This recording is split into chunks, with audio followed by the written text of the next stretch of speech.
በአብዛኛው ኢትዮጵያዊ አረብ ሀገር ሄዳ በመጣች ሴት ላይ ያለ ነገር ነው። በአብዛኛው ማለት ነው። በአብዛኛው አረብ ሀገር ሄዳ በመጣች ኢትዮጵያዊት ላይ ያለ ህይወት ነው ይሄ ነገር ማለት ነው። ምክንያቱም አረብ ሀገር ሄዳችሁ ስትመጡ እናንተ ሁሌም ብር አላችሁ። ገብታችኋል አይደል? በማህበረሰቡ ዘንድ የምትታዩት እናንተ ሁሌም ብር አላችሁ። እናንተ ሁሌም ባለሀብት ናችሁ። እናንተ መቼም አይቸግራችሁም። ገብታችኋል? ቸገረኝ ብላችሁ ብትሉ ራሱ የሚረዳችሁ ሰው አይኖርም። ቸገረኝ ብላችሁ ብትሉ ራሱ የመጀመሪያ ጠላታችሁ የሚሆነው ትናንትና ስትረዱት የነበረው አረብ ሀገር ሄዳችሁ የምትመጡ ሴቶች ወይም ደግሞ እዛ አረብ ሀገር ላይ የምትሰሩ ሴቶች ስትመጡ የሚገጥማችሁ ነገር ነውና ተጠንቀቁ። ለራሳችሁ አለይኩም ወራህመቱላሂ ወበረካቱ። ውድና የተከበራችሁ የቻናል ቤተሰቦች እንደምን አላችሁ? እንደምን ሰንብታችኋል? እንደምን ከርማችኋል? እኛ አለን አልሐምዱሊላህ። ኢንሻአላህ በያላችሁበት የአላህ Subhanahu Wa Ta'ala እዝነት ራህመትና በረከት አይለያችሁ። እንግዲህ ያው አልጠፋም ብያችኋለሁ አይደል? እና እየመጣሁኝ ነው ኢንሻአላህ። ዛሬ የመጣሁበት ርዕስ ያው በእማማ ጨቢ ላይ ነው የመጣሁት። ወላኪን ይሄንን ነገር ስታዳምጡት እናንተ እስከ መጨረሻ ድረስ አዳምጡት። እንደውም ቪዲዮን ላይክ፣ ሼር፣ ሰብስክራይብ እያደረጋችሁ እንትን በሉልኝ ማለት ነው። ኢንሻአላህ ጀምሩት ማለት ነው። ላይክ እያደረጋችሁ ታይቃ እናንተ ላይክ ስታደርጉ በእናንተ ምንም የሚቆጥር ነገር የለምና ለኛ ደግሞ ይጠቅመናል። እናንተ ላይክ ስታደርጉ ሌላ ሰው እንዲሰራጭ ሌላ ሰው እንዲያየው ይረዳናልና ኢንሻአላህ ቪዲዮን ላይክ አድርጉ ትላችኋለሁ ውድ ቤተሰቦቼ። እና ያው በእማማ ጨቤ ጉዳይ ቢሆንም መጣው ያው ለእናንተ በጣም ጠቃሚ የሆነ እናንተ ይሄ ነገር ብታዳምጡት እስከ መጨረሻ ድረስ እናንተ በጣም ትምህርት የምትወስዱበት ነገር ነው ኢንሻአላህ ዛሬ ማቀርብላችሁ ማለት ነው። እንግዲህ ሰሞኑ ሁላችንም እማማ ጨቤ ያለችበትን ሁኔታ አይተናል። የሰራችውን ቪዲዮ አይተናል። በእርግጥ አንደኛ ደረጃ ሲባል እሷ ይሄንን ቪዲዮ የሰራችው ሌላ ኖርማል ቪዲዮዎች ብሰራላችሁ ያለችበትን ነገር ብሰራ ማንም ተመልካች አይኖርም። ሐቂቃ እውነቱን እናውራና ማለት ነው። ማንም ተመልካች አይኖርም። ማንም አያይላትም። ማንም ላይክ አያደርጋትም። ማንም አይከታተላትም። እሷ ደግሞ አሁን ኢትዮጵያ ባለችበት ሁኔታ ደግሞ መስራት ግዴታዋ ስለሆነ ነው የምትሰራው። ልጆቿን ጥላ አረብ ሀገር አትሰደድም። ገብታችኋል? የሁለት ልጆች እናት ነች። ልጅ ደግሞ እናትም አጥቶ አባትም አጥቶ በጣም ይከብዳል። ያው ታውቃላችሁ ከመጀመሪያ ባለቤቷ ጋር ያለው ነገር እና ልጅም ጥላ እንደገና ደግሞ አባትም ጥሏቸው አሁንም ደግሞ እሷም ጥላቸው ስትሰደድ በጣም ከባድ ነገር ነውና መስራት ባለባት አቅም እየሰራች ነው። እኔ አሁን ስለምሰራው ነገር ድራማ ነው ድራማ አይደለም ትክክል አይደለም የሚለው ነገር ለመናገር አይደለም፣ ግን እናንተ ራሳችሁ በምትመለከቱት ነገር በምታዩት ነገር የሆነ የምትወስዱት ትምህርት አለና ያንን ለማስረዳት ነው ኢንሻአላህ። በእርግጥ እሷ የሰራችው ነገር ያው ሌሎች ከሚሰሩት ነገር ምንም የተለየ ነገር የለም። አንድ ነገር ግን እኔ በሷ ላይ ቅር ያለኝ ነገር ቢኖር ምንድነው ልጆቹን ይዛ መውጣቷ ነው። ልጆቿን በዚህ መልኩ ማውጣቷ፣ ልጆቿን በዚህ መልኩ ያው ማሰራቷ ትክክል ያልሆነ ነገር ቢሆንም በቃ ይሄ ነው ትክክል እኔ ትክክል አይደለም ብዬ አሰብኩት እንጂ ሌላ እኮ ሁሉም ዩቲዩበር በሚባል ደረጃ ድራማ ነው የሚሰራው ሐቂቃ ማለት ነው።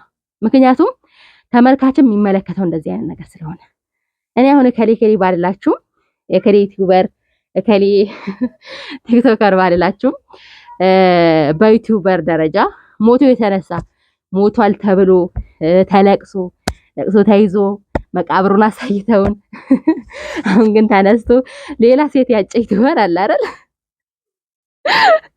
እና ሁሉም ነገር ድራማ ነው። ዩቲዩብ ላይ የምታዩት ነገር ሁሉ ድራማ ነው። ዩቲዩብ ላይ የምታዩት ነገር ሁሉ ፌክ ነው። ምክንያቱም ደግሞ ያው እናንተ የምትፈልጉት ተመልካች የሚፈልገው እንደዚህ አይነት በቃ ትክክለኛ የሆነ ነገር ሳይሆን ድራማ የሆነ ነገር ነው። ድራማው ደግሞ ድራማ ነው ብለው ቢሏችሁ ላይታዩት ትችላላችሁ። ገብታችኋል አይደል? እናንተ ድራማ መሆኑ ብታውቁ ስለማታዩት እነሱ ደግሞ በበቃ ትክክለኛ ህይወት አስመስለው ያው እየሰሩላችሁ ነው ማለት ነው። ይሄ ነው የምላችሁ ነገር ማለት ነው። እማማ ጨቤ ደግሞ ስንመጣ ያው እሷ ባለችበት ሁኔታ በአሁኑ ሁኔታ ላይ ያው መስራትም ግዴታዋ ስለሆነ ነው የሰራችው። እኛ አረብ ሀገር ሄደን ስንመጣ ይሄ በማናችሁም ህይወት ላይ በአብዛኛው ኢትዮጵያዊ አረብ ሀገር ሄዳ በመጣች ሴት ላይ ያለ ነገር ነው በአብዛኛው ማለት ነው። በአብዛኛው አረብ ሀገር ሄዳ በመጣች ኢትዮጵያ ቤት ላይ ያለ ህይወት ነው ይሄ ነገር ማለት ነው። ምክንያቱም አረብ ሀገር ሄዳችሁ ስትመጡ እናንተ ሁሌም ብር አላችሁ። ገብታችኋል አይደል? በማህበረሰቡ ዘንድ የምትታዩት እናንተ ሁሌም ብር አላችሁ። እናንተ ሁሌም ባለሀብት ናችሁ። እናንተ መቼም አይቸግራችሁም።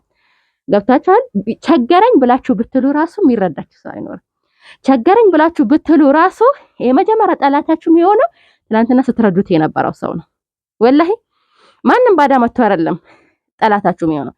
የመጀመሪያ ጠላታችሁ የሚሆነው ትናንትና ስትረዱት፣ ትናንትና ስታደርጉለት፣ ትናንትና ስትደግፉት፣ ትናንትና ከጎኑ ቆማችሁ፣ ትናንትና ለትንሽም ለትልቅም ነገር አለሁክ ላላችሁት፣ ትናንትና ለሚያስፈልግም ለማያስፈልግም ነገር እኔ አለሁክ እኔ እህትካለሁ ብላችሁ ያላችሁት ሰው ነው ዛሬ ተመልሶ የእናንተን ጠላት የሚሆነው ማለት ነው። ለእናንተ ጠላት ሆኖ ለእናንተ የሚያሴርላችሁ ያ ትናንትና እናንተ ስታግዙት የነበረው ሰው ነው። ያው እንግዲህ መመጨቤ የሆነ ቪዲዮ ሰርታ ነበረ። ያንን ቪዲዮ ደልተዋለች። በእርግጥ እኔ በጊዜው ያው ሰምቼዋለሁ ማለት ነው።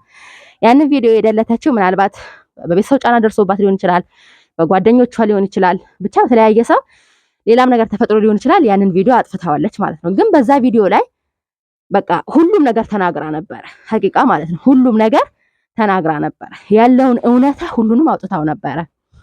ግን ያው ያ ቪዲዮ ደግሞ የለም አጥፍታዋለች። አሁን ላይ የለም ቪዲዮ ማለት ነው። የዛኑ ጊዜ አየር ላይ አጥፍታዋለች። እና ምን ለማለት አስቤ ነው፣ ከአረብ ሀገር ስትመለሱ በጣም የዋህ ነው ነው።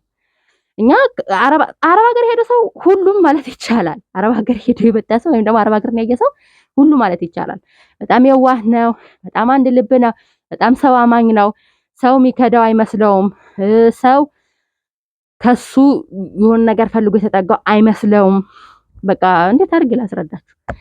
እና ልክ እዚህ መታችሁ ከቤተሰብ ጋር መኖር ስትጀምሩ አገር ላይ ገብታችሁ በቃ አገራችሁ ላይ የራሳችሁን ህይወት መስርታችሁ መኖር ስትጀምሩ በዛን ሰዓት ራሱ ሁሉም ይከባችኋል። ምክንያቱም እጃችሁ ላይ ምንም ነገር አይጠፋም ለጊዜው ማለት ነው። ላተጡ ትችላላችሁ። አሁን አልቆባቸው የሚሰደዱ ስንቶቹ ናቸው ያሉት ሀቂቃ ማለት ነው። ህይወታቸው በጣም የሚያሳዝን ከዛ መተው ቼክ የሚያደርጋቸው ታመው እንኳን ሐኪም ቤት የሚወስዳቸው አተው ሀተ እኔ አሁን በቅርብ ጊዜ ያየኋት የተገናኘኋት የሆነች ልጅ ተመልሳ አረብ ሀገር ልትሄድ ነው። አገር ከገባች 3 አመት 4 አመቷ ነውና ተመልሳ አሁን አረብ ሀገር ልትሄድ ነው። ለምንድን ነው አረብ ሀገር ሄደችው? ቸግሯት በቃ አለቀ። ከዛ ሀገር ሰርታ የመጣችው ለራሷ የሆነ የምትንቀሳቀስበት ነገር አልያዘችም ነበረ። ስላለቀ ወደ አረብ ሀገር ተነስታ ለመሄድ እንኳን ብር የሚያበድራት ሰው ነው ያላገኘችው። ብር የሚያበድራት ሰው በቃ የዛኔ ለማስታወሻ ብላ ሽጣ ነው ተመልሳ እንደገና አረብ ሀገር ሄደችው ማለት ነው። አስቡት፣ አረብ ሀገር እንኳን ተመልሳ የምትሄድባት ብር የሚያበድራት አታለች ማለት ነው። የዚህን ያክል ነው የምትሆኑት ሀገር ላይ ስትገቡ ማለት ነው። እዛ ግን ብር ሲኖር ያው በጣም የዋህነት ያጠቃናል። ሁሉም ሰው ወዳጃችን፣ ሁሉም ሰው ጓደኛችን፣ ሁሉም ሰው ቤተሰብ በቃ ማለት ሁሉም ሰው የሚወደን ይመስለንና ልክ ባጣችሁ ጊዜ ደግሞ ማንም ቼክ አያደርጋችሁ እና ምናልባት እማማ ጨቤ ይሄንን ህይወት ላለመኖር ሊሆን ይችላል። ገብታችኋል? ያላትንም ጨርሳ ከዛ የሰው እጅ ላለማየት ሰው ሲነፍጋትም ሲገፋትም ሌላ ፊት ሲሰጣትም ላለማየት ሊሆን ይችላል እንደዚህ አይነት ድራማዎችን ቢሆን ምሰራው ማለት ነውና ብዙ ሰው እየነፈቃት ስላየሁኝ ነውና ልንረዳት ይገባል ማለት ነው። ልንረዳት ይገባል። ቢያንስ የእናንተ ላይክ ማድረግ ለሰው ይጠቅማታል።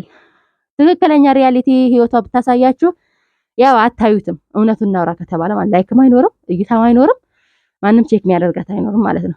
ታዲያ በዚህ ሁኔታ ላይ ምንድነው የምታደርገው? ልጆቿን ለቃ እንደገና ስደት ይሆናል ማለት ነው። ይሄ ደግሞ እንግዲህ እናንተ ማትፈቅዱትም እና ይሄንላችሁ የምችለው እናንተ የምትፈልጉትን ነው ሰርታ እያቀረበችላችሁ ያለችው። አበረታቷት ነው የምላችሁ። በቃ አበረታቷት። እኔ በቃ አንድ ጥፋት መስሎ የታየኝ ምንድነው ልጆቿን ይዛ የወጣችበት ቦታ ነው። ልጆቿን በዛ መልኩ ያሳየችበት ቦታ፣ ልጆቿን በዛ መልኩ ያወጣችበት ቦታ እሱ ስህተት ነው፣ ጥፋት ነው። በእንደዛ አይነት ነገር መደረግ አልነበረበትም። እንደ ሌሎችም ደግሞ ሞቼን የተነሳሁት ማለት አለባት ብዬ አላስብም። እና እዛ ቦታ ላይ ግን እናንተ ምንድነው እንዳዘነ ሰው ነው አሁንም እያወራች ያላችሁት። ቦታ ተነሳሳለ አሁንም እንዳዘነ ሰው ነው እንትን እያላችሁ ያላችሁት ማለት ነው። ግን እንደዚህ አይነት ደግሞ ሲሆን በቃ እናንተ መተባበር ያለባችሁ እሷን ነው ሀቂቃ ማለት ነው። ልጆች እናት ነች፣ ልጅ ታጠባለች፣ ሌላ ልጅ አለባት። ሚረዳ ሰው የሚደግፋት ሰው የለም። ያው ሁሉንም ነገር ተናግረዋለች እሷ ቪዲዮን አጥተዋለች እንጂ እዛ ቪዲዮ ላይ ሁሉም ነገር ተናግረዋለች። ሀቂቃ በጣም ነው ያሳዘነችኝ ማለት ነው። ይሄ ደግሞ እዛ ላይ የተናገረችው ነገር አብዛኞቻችሁ አረብ ሀገር ሄዳችሁ የምትመጡ ሴቶች ወይም ደግሞ እዛ አረብ ሀገር ላይ የምትሰሩ ሴቶች ስትመጡ የሚገጥማችሁ ነገር ነውና ተጠንቀቁ፣ ለራሳችሁን ነገር ያዙ። ይሄ ነው የምላችሁ። አገር ከገባችሁ በኋላ ሌላ ህይወት እንዳይገጥማችሁ እንደገና ተመልሳችሁ አሁን ወደ ስደት እንዳትሄዱ በቻላችሁት አቅም ለቤተሰቡ እየረዳችሁ ለራሳችሁን ነገር ያዙ ነው ብላችሁ እወዳችኋለሁ፣ አከብራችኋለሁ። እንግዲህ ዛዛታ ካበዛሁባችሁ አውፎ በልኝ። በያላችሁበት አላህ ይጠብቅልኝ። የአላህ ሱብሃነሁ ወተዓላ ዝነት፣ ረህመትና በረከት አይለያችሁ። አሰላሙ አለይኩም ወራህመቱላሂ ወበረካቱ።